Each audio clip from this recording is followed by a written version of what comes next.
ఏంటి ఇంతకు సువార్త అంటే? మనం చెప్పే సువార్త ఏంటి? మరణం చచ్చిపోయింది, ఇప్పుడు మనం జీవిస్తాం అని చెప్పడమే కదా. పునరుత్థానములు అంతే కదా. మొట్టమొదట పునరుత్థానం అపోస్తలులకు తెలియజేసింది ఎవరు?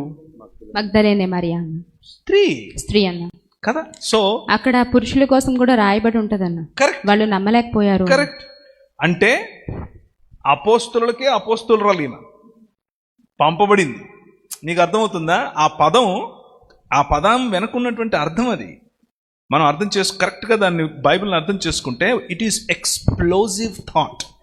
ఆ రోజుల్లో నేను తిరిగి లేచాను అని ఒక బలహీన ఘటాన్ని, ఒకవేళ ఓట్లు ఉంటే ఆ రోజుల్లో లేవు, ఒకవేళ ఉంటే ఈమె ఓటు సగమే, ఒకవేళ ఆమె వెళ్ళి సాక్ష్యం చెప్తే ఈమె సాక్ష్యం సగం కిందకే లెక్క.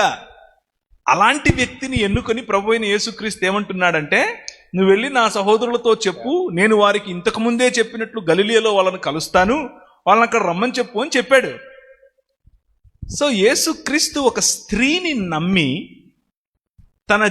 తన ఈ ప్రపంచాన్ని తిరిగి దేవుని సమాజముగా, తిరిగి దేవుని కుటుంబముగా చేసే ఈ మానవోద్ధరణ అనే ప్రణాళికలోనికి చాలా కీలక ఘటం ఎవరిని ఎన్నుకుంటున్నాడు? స్త్రీని ఎన్నుకుంటున్నాడు.